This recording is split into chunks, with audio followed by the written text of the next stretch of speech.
A little quick introduction to how you can teach a bit of audio editing. Hopefully you can hear me. I'm just trying this on my laptop in a new way. It's quite late as well. So basically, if you Google Audacity or get audacityteam.org, you want to go on there. You want to see the big download Audacity 2.12 button. Click that. It'll give you an option for Windows in our case. Works on all versions. Well, all the ones you possibly have. We want to go for the zip file so that we can extract that pretty easily, and it's a portable install, so we don't have any issues with any, oh, it doesn't work, or I don't have permissions. We just open it now, run a security scan, give that a little second. Okay, so we open that up, and we can just drag that out straight to the desktop. I did that a minute ago. So we can just close that, and this is our Audacity. There we go. And we run the exe, and that is it. Simple, it's running. Okay,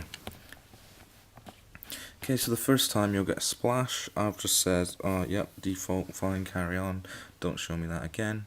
So here we've got the blank screen. Okay, so we've got this is our transport, please stop, whatever, not that important.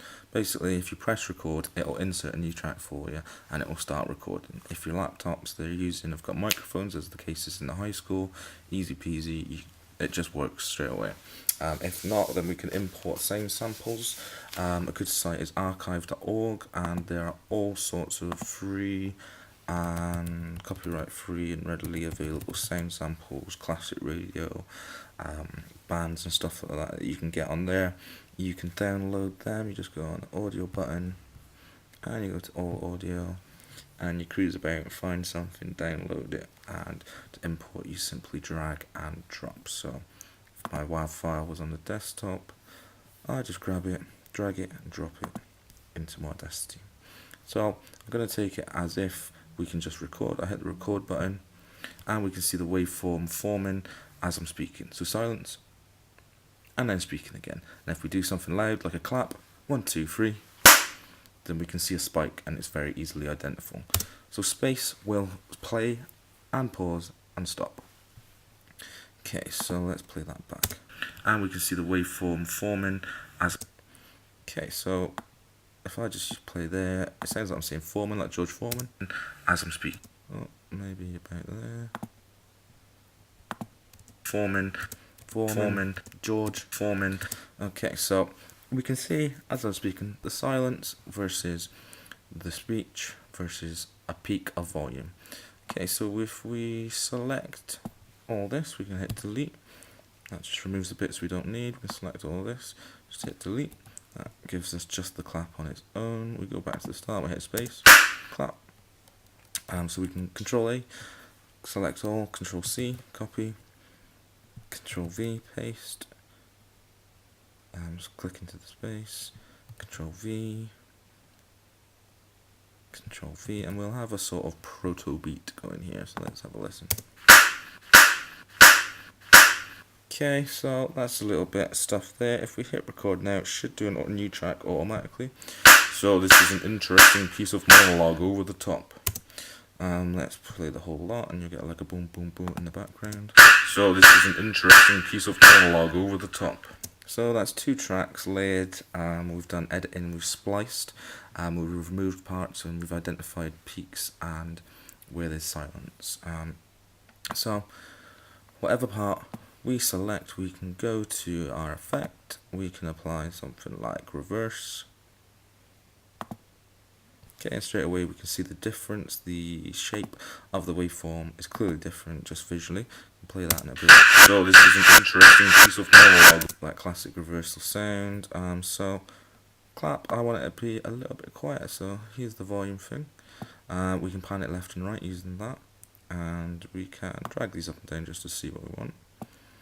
So I've got the 2 on at the same time. Now, if the kids, they'll probably want to mess about with their own voice.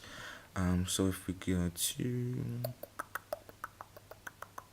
so change pitch and change speed are both good ones. I'll put the pitch up, just dragging this up. That might be too high, but let's see.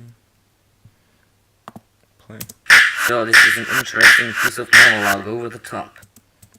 So this is an interesting piece of monologue over the top. Okay, so we've got two nice cut samples. We've got to use two effects.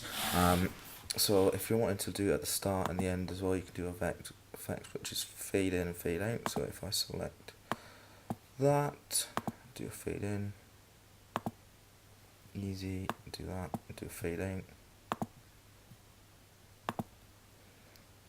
Okay, and the first clap, I guess, we'll give a fade in. So it should give a more natural intro. So this is an interesting piece of monologue over the top. Okay, so in and out. Sounds great. Easy peasy. So that's an entire project done. Do that with a class. Obviously it'll take you a lot longer when you're using them. They will have a habit of clicking in here, which ends up like zooming in all over the place. So which side is it? Left click, zooms in, right click, zooms out. You can get it back to normal. Just try and get them to avoid clicking in there, because that's the one thing that sort of looks confusing at first. So you can save your project. That just saves the project files. But what we want to do is actually export the audio as a single WAV file. You can do it as an MP3, but you'll have to install some external codecs. Just makes it more difficult. So call this export. Save it. Okay, it's mixed down. Yep. So it'll be one track. So that actually becomes destructive when we do that. And you can put loads of details, you don't have to do that. So bish bosh bash, we have our exported track, we can listen to that, we can import it into any other software. So this is an interesting piece of monologue over the top. So this is an interesting piece of monologue over the top. Okay, bye bye.